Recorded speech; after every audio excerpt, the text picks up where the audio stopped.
Because feelings change. Today you're in a good mood, tomorrow you're not such a good mood. Now you're happy, now you're sad, now you're depressed. It changes your feelings. So you can't love your husband the same every day. You can't. You shouldn't. Sometimes you have to hate him.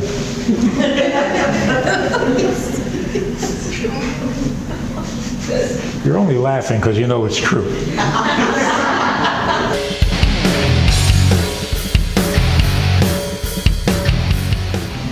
When two people get together and say, let's be married, you gotta laugh a little bit because, really? You know how to be married? You think you're gonna have a good marriage? Look around. You see any good marriages? No, but yours is gonna be good. Come on, that's funny.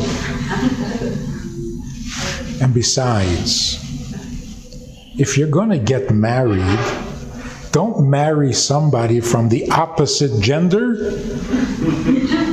That's totally crazy. Because men are from Mars,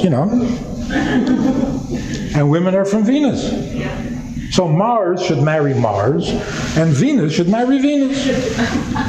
What are you jumping across the planet? Yeah, funny? So what's not funny, it turns out that what's not funny is love. Because love ruins every marriage. That was supposed to be not funny. People are convinced the success of every marriage is the love. If you love each other, you're going to be successful. If you're not successful, it's because you don't love each other. And people say, but we do love each other. And we still have some problems. Well, you don't love each other enough. More love will solve your problem. Every song on the radio, every song in the movies, love, love, love makes everything work. All you need is love. Love will keep us together. Even the Lion King.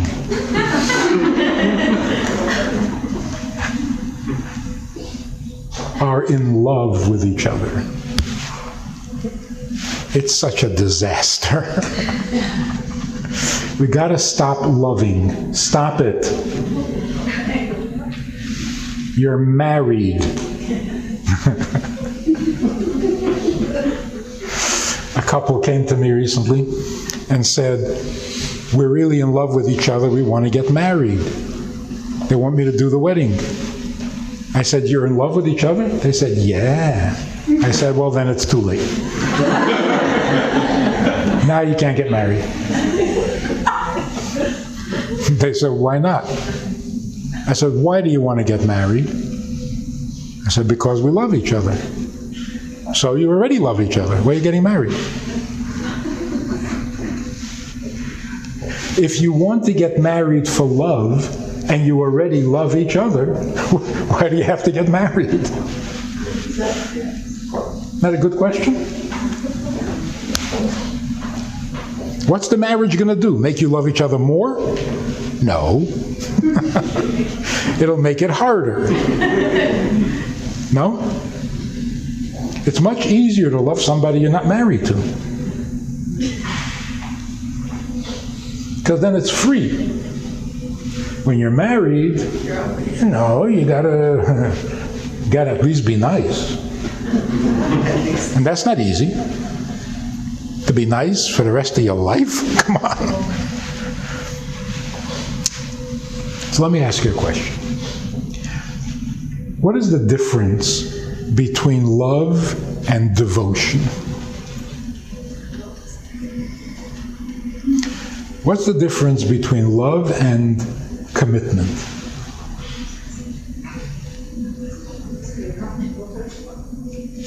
What's the difference between love and marriage? Marriage is commitment.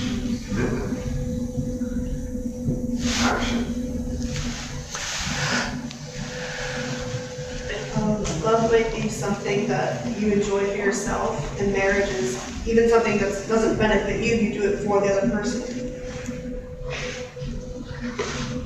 All true. Love is personal, marriage is interpersonal.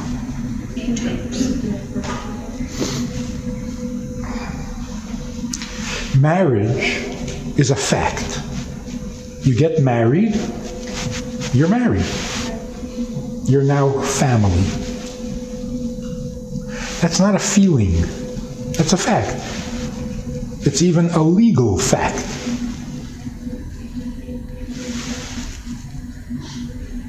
According to the Torah, it's a holy fact.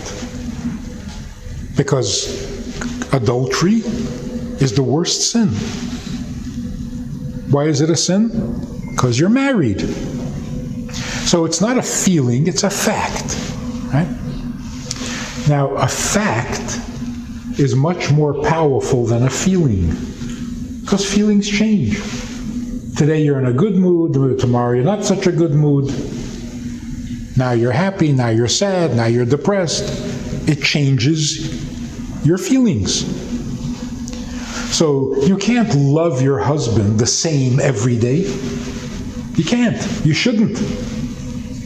Sometimes you have to hate him.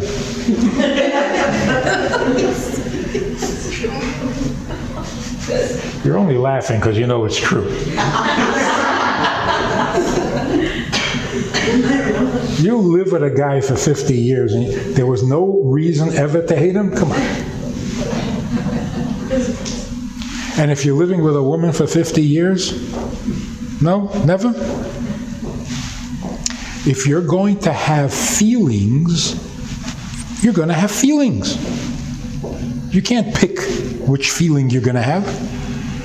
So in the non-Jewish world, at the wedding, they say, take vows. Take vows. You're promising. What are you promising? I promise to love. Okay, you're already a liar. It's a false promise. You can't promise to love. It's almost like, if you treat me nice, I'll love you. But you can't promise love. That's the nature of emotions. Emotions mean I'm going to react to what you're doing. So if you're nice, I'm going to react with love. When you're mean, I'm going to react with hate. When you drive me crazy, I'm going to react with resentment. That's what feelings are. If I say, for example, I will love you no matter what. No matter what? Then you're not listening to me. I just cursed you. Hello? Why are you smiling? You say something nasty because you want to hurt your wife's feelings. You know, once in a while. And she smiles. So, excuse me. Did you hear what I said? I said you're ugly. She's smiling. You don't know who's crazy here. You say to your husband, I love you. He says, I'm busy. Is there a problem here? He's not reacting. This is not good. So if you say, I love you unconditionally, and I say, I don't believe you. You say, I don't care, I love you anyway. So, well, I don't love you. I don't care, I love you anyway. You know why I don't love you? Because you're not listening to me. You made up your mind that you want to love, not me. It's not a feeling anymore. Feelings mean I am reacting to you. But if you decide all you're going to feel is love, then I don't count anymore. It doesn't matter what I say, what I do, whether... So when people say unconditional love, that is so mean. It is. And it's also stupid. Unconditional love is the biggest condition. Isn't it? I will be married to you as long as there is love. Without love, get out of my house. That's not a condition? In other words, the fact of our marriage depends on my feeling. If I love you, we're married. If I don't love you, we're not married.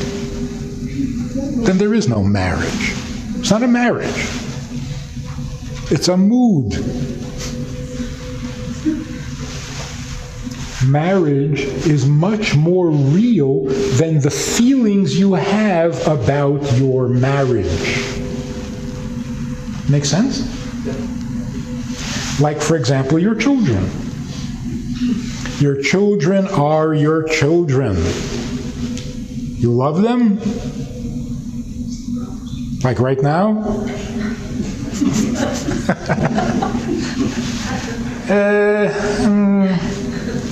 Yesterday I loved them a little more. Today not so much. Yeah, but they're my children. So with your children, there is no condition. If I love you, I'm your mother. If I don't love you, you're a stranger. That's ridiculous. You should never tell your child, I love you unconditionally. It's such an insult. And very often, if you tell your child, I love you unconditionally, they will be so bad, they will act out so bad just to get you angry so that you are reacting to, like, pay attention to me. Don't just love me because you want to love. Look at me, hear me. I'm in trouble. Worry, don't love. And if I'm out of control, don't tell me you love me. Call the police. Get a doctor, something. Oh no, we love you. What is that? It's not nice. The fact is unconditional. So a mother should say to her child, I am your mother no matter what happens. No matter what happens. Even, God forbid, even if I die, I will still be your mother. That's unconditional. Do I love you? No. You see, that's unconditional. I am your mother so unconditionally, I'm your mother even when I hate you. So now, a child doesn't have to worry, maybe my mother hates me. Yeah, maybe she does. She's still your mother.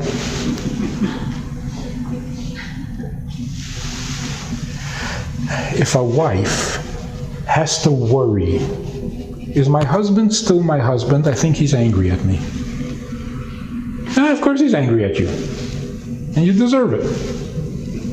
So he's not your husband? That's crazy. You can't live like this.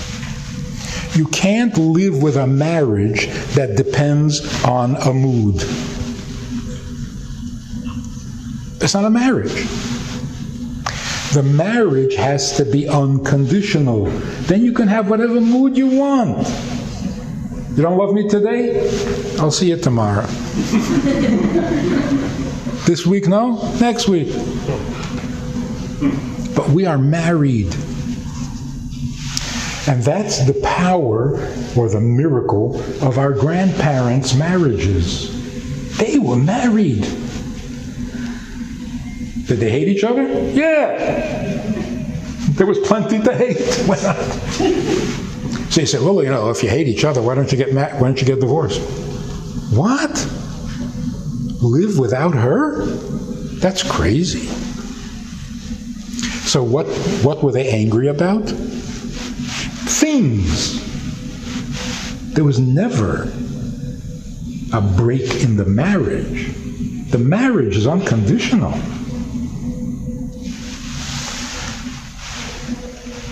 So listen to this. A man says to a woman, I want to marry you because you have so much money.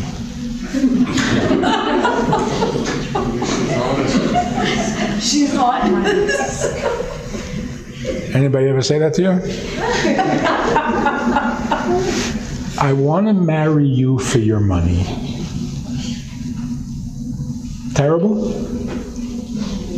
She's honest. Huh? She's honest. Yeah, she has money. He likes money, so. You got what I love.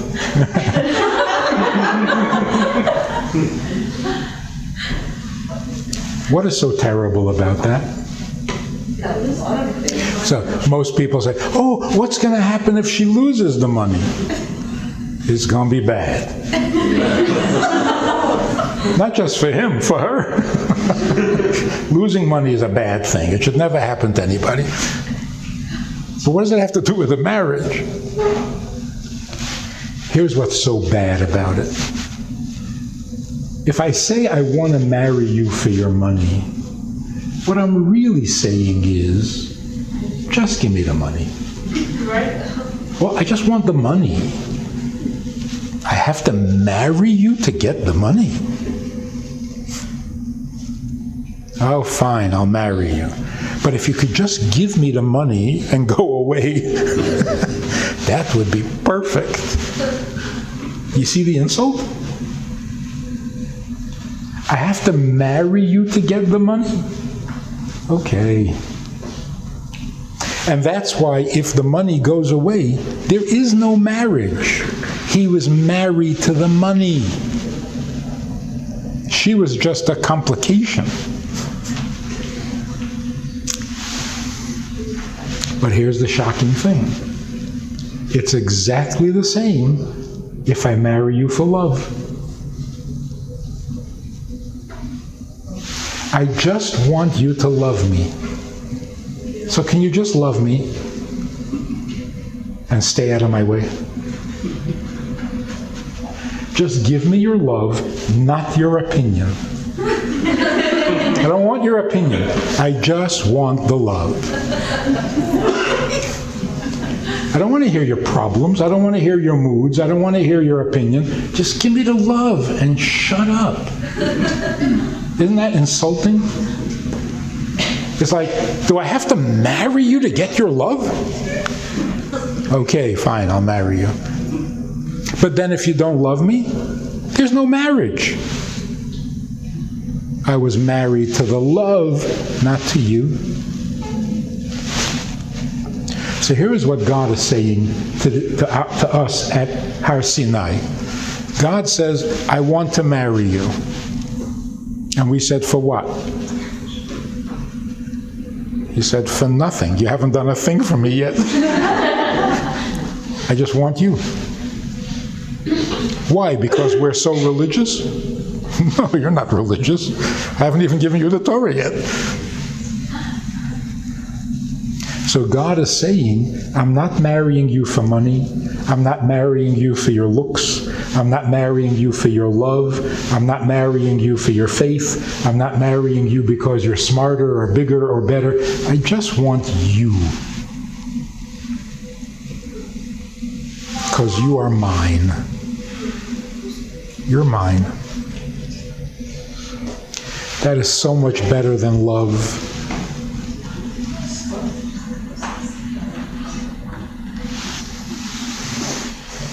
So what is intimacy? Intimacy means put everything aside, everything, even if you're rich. Put the money aside. I just want you. Even if you're beautiful, put it aside. I just want you. That's marriage. So when you're married, you're not in a contest anymore. You're not, a wife is not competing with every woman in town who is better looking than her and maybe richer than her. You see how it changes everything? Today, people live such uncomfortable lives. It's terrible. If a man comes home to his wife and says, I hired a secretary, she is gorgeous. That's it, the wife can't sleep. She has to call him 6 times a day to the office to make sure. Who can live like this? And why is she threatened? Nobody's allowed to be beautiful except her?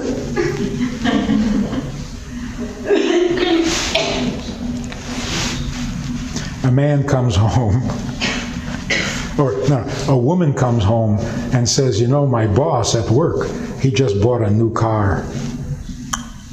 Wow. A Tesla. The husband is suddenly insecure. Oh, so you want to divorce me? Why? Because I don't drive a Tesla? How do you live with such insecurity?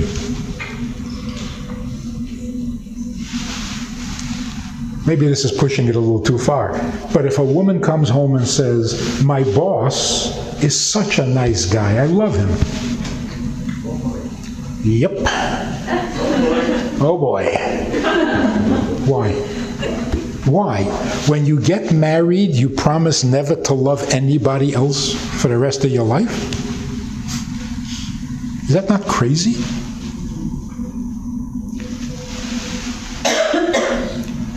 Love is killing us. It's killing us. A man cheats on his wife. And you say, how could you do this? He says, we're not in love anymore. That's it? That's your excuse?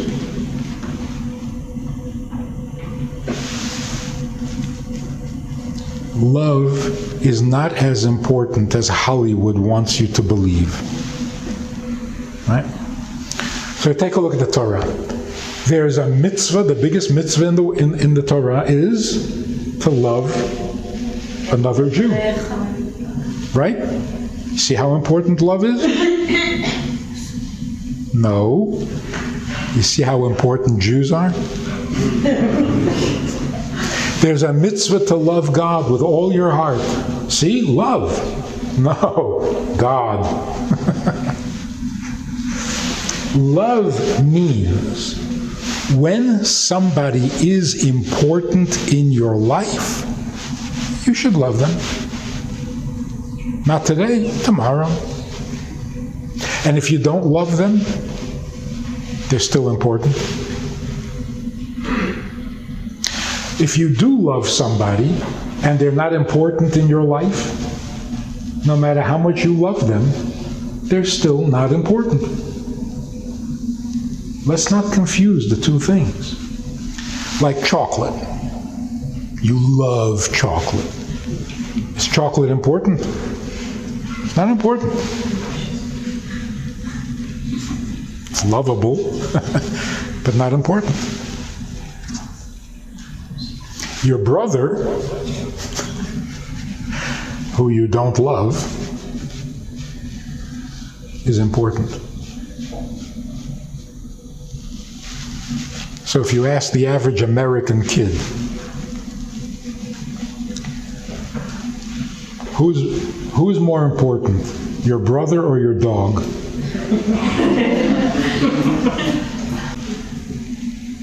Many kids will say, my dog. I say, why? I love my dog.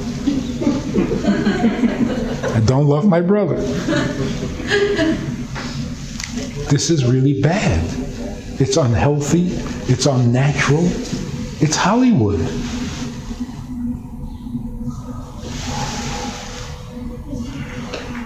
It's also very nasty. When I love you, you are the most important person in the world. If I stop loving you, you're garbage. What kind of business is that? You're only important if I love you?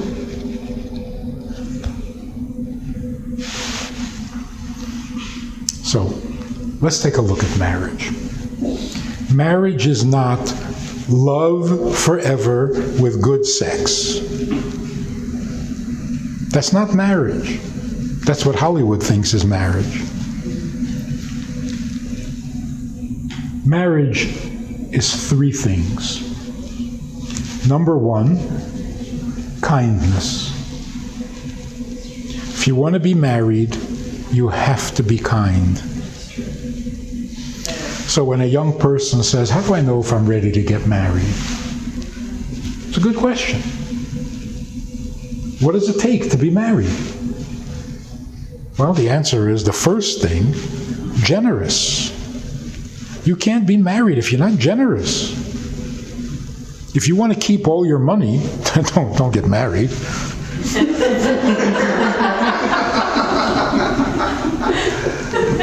If you don't want anybody in the room with you, don't get married. If you have no time for people, don't get married. So to be married, you have to be generous. You have to be comfortable with somebody occupying your space, your time, and your money. If you're not comfortable with that, stay single. You also have to be generous with your words. There are very nice guys who are good husbands. They just, the words. Say I love you. Why? It's 3 words. Say I love you. It's not important. Why? Why are you so cheap with your words? Say it. This guy tells me, my wife did something so amazing. She's so good. I said, did you tell her? No. Why not? Never thought of it. He's very happy. He appreciates it. He's so thrilled that he's married to her. So tell her. Stingy with words. So you have to be generous with your possessions. You have to be generous with your space. A lot of people complain. My wife is choking me. I need my own space. I'll give her all the money in the world. Just leave me alone.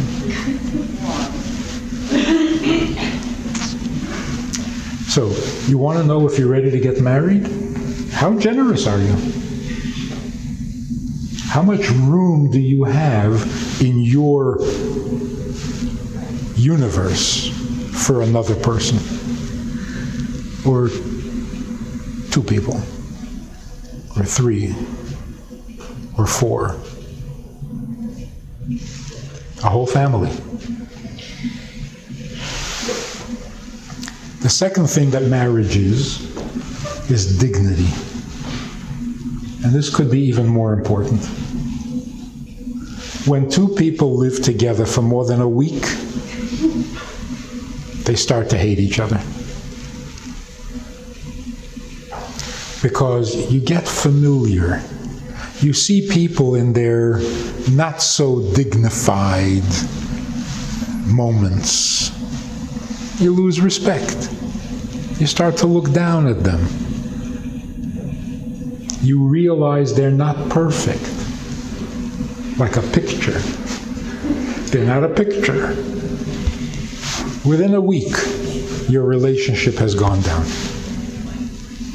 You say you don't care because you're in love, but it'll catch up with you. The next time there's an argument, you're going to tell each other what you think of each other, and it's not going to be nice.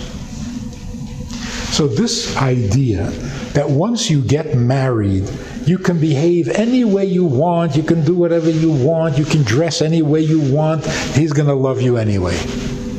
No. No. one part of the marriage is protecting each other's dignity. Respect. Like you wouldn't let somebody make fun of your wife. You defend her. Why can you make fun of her? Defend her from you too. Not only that, don't act in a way that makes it harder for her to respect you. Don't make it harder. When you get married, you are there to make each other's life easier, not harder, ever.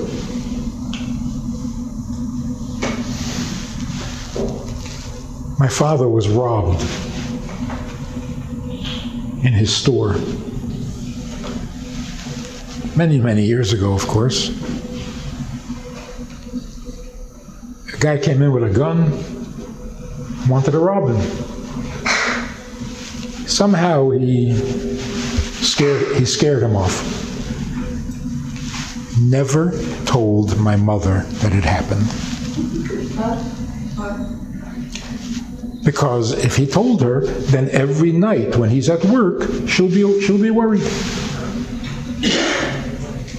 So not to scare her, he never told her until after he sold the business.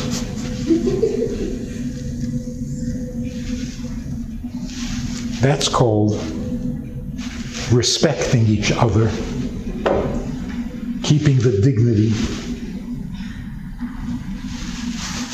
It says in the old books, in the old Torah books, it says, if a man is working for a boss, for an employer, and the boss makes fun of you and calls you names, don't tell your wife. You imagine a husband comes home and says, my boss thinks I'm such an idiot. He called me a... Don't tell your wife that. After a while, she'll start believing the boss. Help your wife respect you. Don't make it harder. My father never called my mother in the house. Like, come here. Where are you? Never.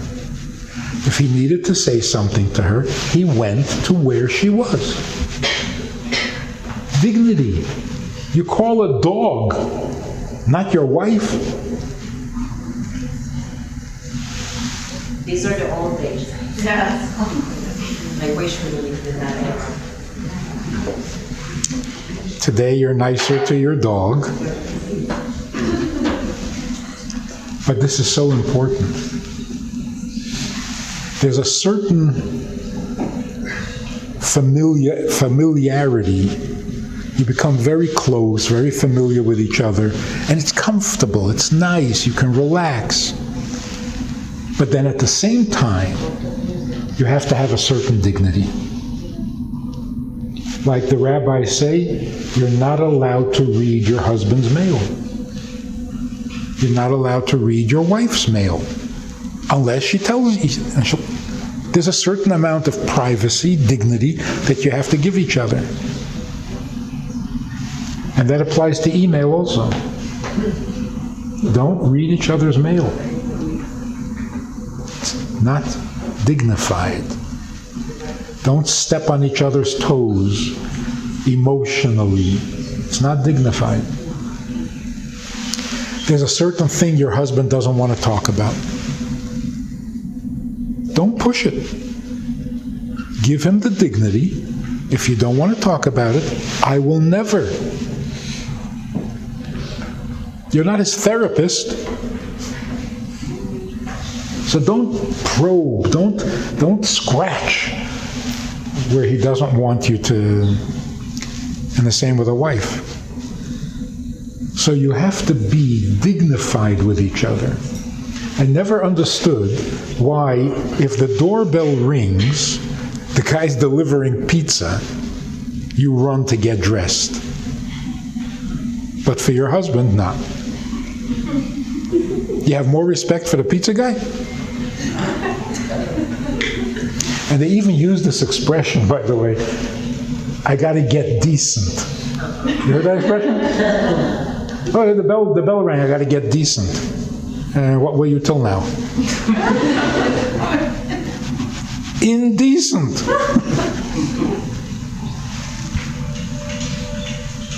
It's not healthy. It's not good. And then we wonder, why don't our children respect us? What happened to the respect that children used to have? Obviously, it helps a lot when they see the parents respecting each other. When they don't see that, they figure they don't have to either.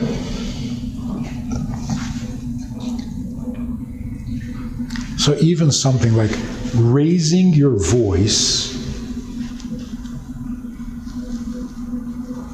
to each other in front of the children, you're destroying them. You're giving them nightmares. I think from my own experience, my parents, never the slightest argument, the slightest disagreement, never. One time, I saw my mother look disappointed with something my father did. Gave me nightmares.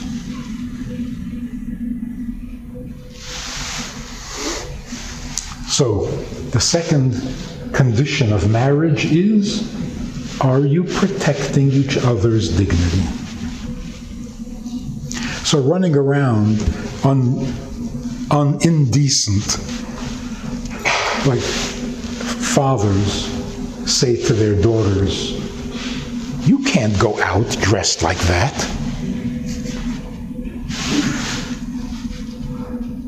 I have a better idea.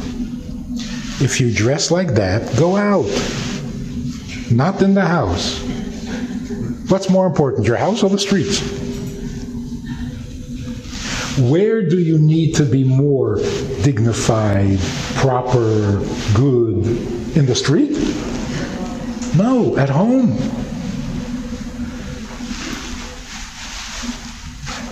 Next time the doorbell rings, take off your robe and answer the door. But when your husband comes in, put on a robe. Dignity, respect, elegance. The third thing is holiness. It's not a marriage if it isn't holy. Two people living together in an apartment is a roommate. What makes it a marriage? The holiness.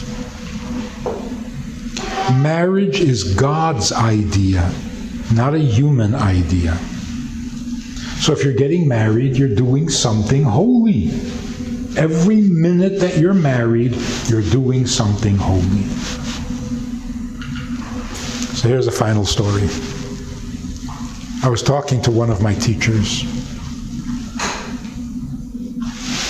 standing on the street in Brooklyn. A young couple come over to him, and they said, the wife said to him, Rabbi, isn't it true that you're not allowed to ladle soup out of a pot on Shabbat? Tell my husband, he doesn't know. So the rabbi said, well, what's the question again? Ladling soup out of a pot with a ladle? She said, yeah. On Shabbat? Yeah. While it's on the fire? Yeah. He says, oh, that's complicated. It's complicated. I have to go home and look it up. So call me later at home and I'll tell you what the answer is. So they walked away. I'm a little surprised because everybody knows that you're not allowed to cook. If you stir a pot that is sitting on the fire, that's called cooking. Stirring is cooking. You have to take it off the fire if you want to take soup out because you're stirring the soup. So I said to this teacher who I respected very, very much, I said, this is complicated. Why didn't you just tell her that she's right? And he said, make a husband look ignorant to his wife? Not allowed to do that. So he made himself look ignorant to protect the respect that the wife has for her husband. That's a marriage. It's a holy arrangement. You don't mess with it. So if you have these three conditions, right? You're generous with each other, you're dignified and respectful of each other, and you know that you're doing something very holy. You're not going to love that? See, that's where love comes in. If you have a marriage, you have what to love. But if you have love, doesn't mean you have a marriage. You just have a good mood. How long is that going to last? Now another thing. Since you're all over 18, yeah?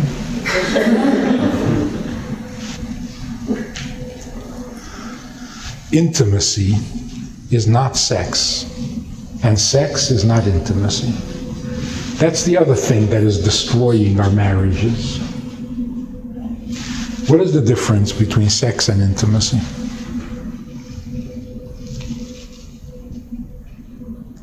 If you marry someone for love, or you marry someone for money, it's the same problem. You're not interested in the person, you're interested in something that you get from the person. Sex is something you take from another person. That's not intimacy. Intimacy means remove all things and just be you together. That's called intimacy. So your grandmother, if you ask her, what happens in the bedroom? What did your grandmother say?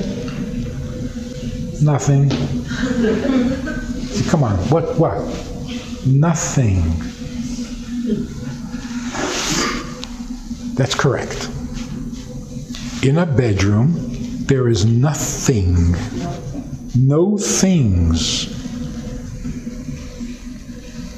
You know Feng Shui? Yeah, you know her?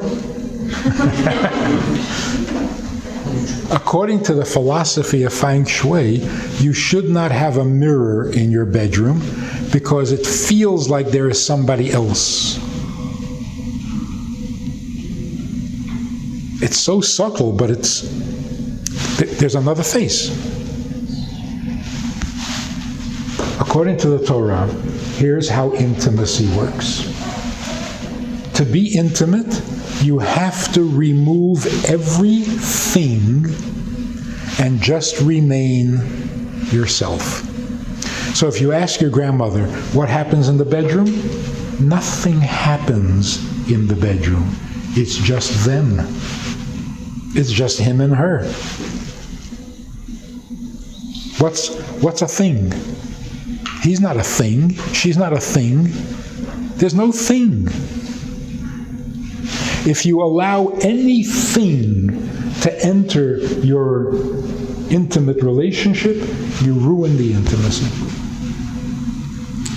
So, for example, you're not allowed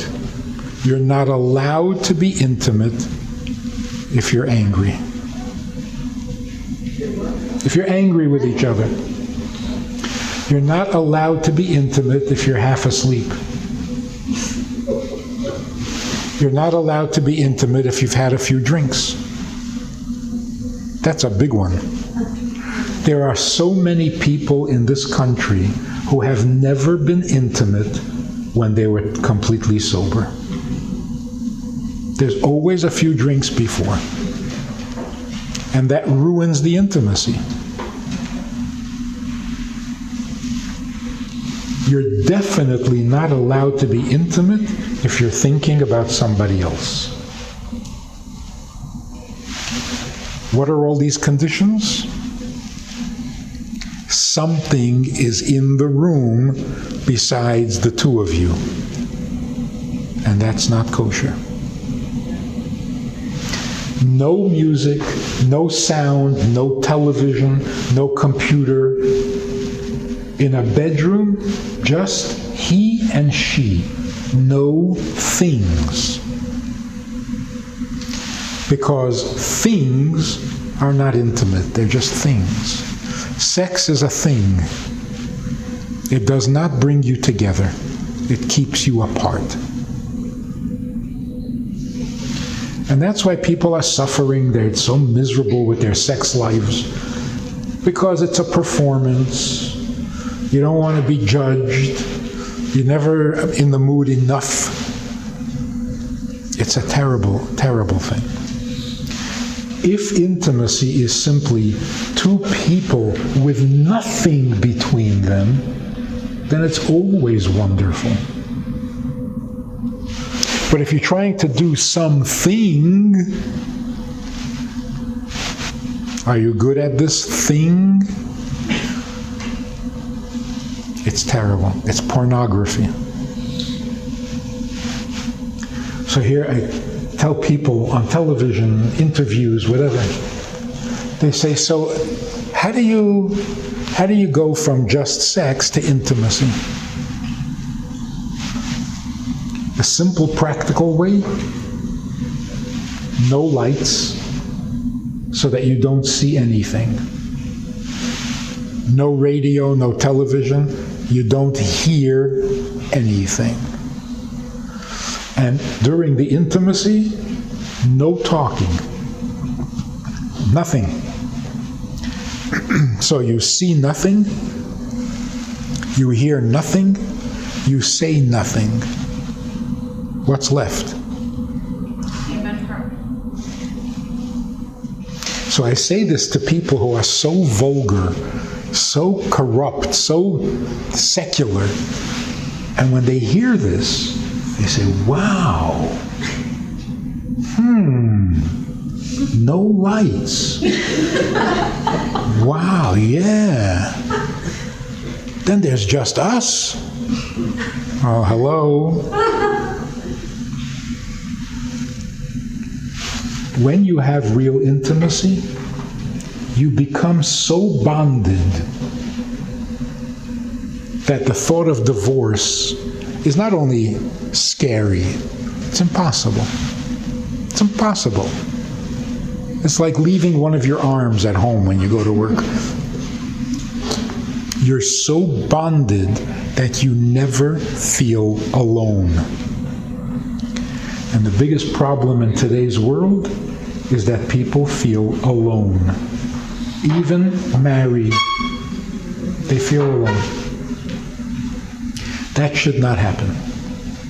When you are married, you are never alone. Even if you're on the other side of the ocean, you're not alone. You miss him, which proves that you're not alone. Can you imagine not having anyone to miss? That is terrible.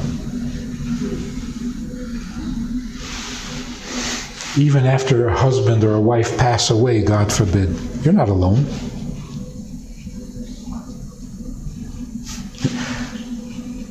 This woman tells me, my husband passed away. I can't stop thinking of him because I'm so alone. I said, wait a minute, that was a contradiction. I can't stop thinking of him because I'm so alone. If there's someone you can't stop thinking about, you're not alone. You're distant, not alone. So when I realized that couples who are happily married, successfully married, and I talk to the wife and she says, I feel completely alone. So, whoa, what's going on? So I wrote this book. What's going on is they like many things about each other, they're just not connecting to each other. They're not being intimate. And that's not good.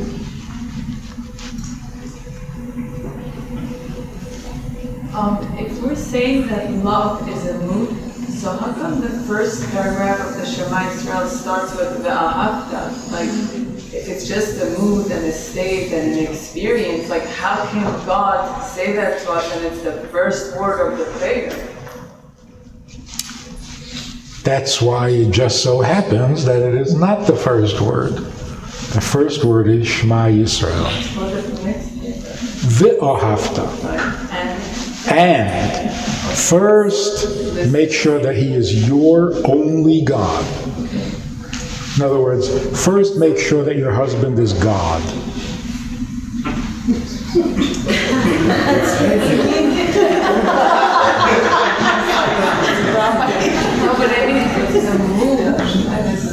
Right. So after you establish the fact, then you can talk about the feeling. But you can't start with a feeling when there's no fact. That's why living together before you get married, it doesn't work. Doesn't work? No. It doesn't lead to a better marriage. People who live together before they're married get divorced more often than people who don't live together. Why? Because you got used to having the feeling without the fact. We're not married, we're just having a great time. And after that you want to get married? You're having a great time, don't get married.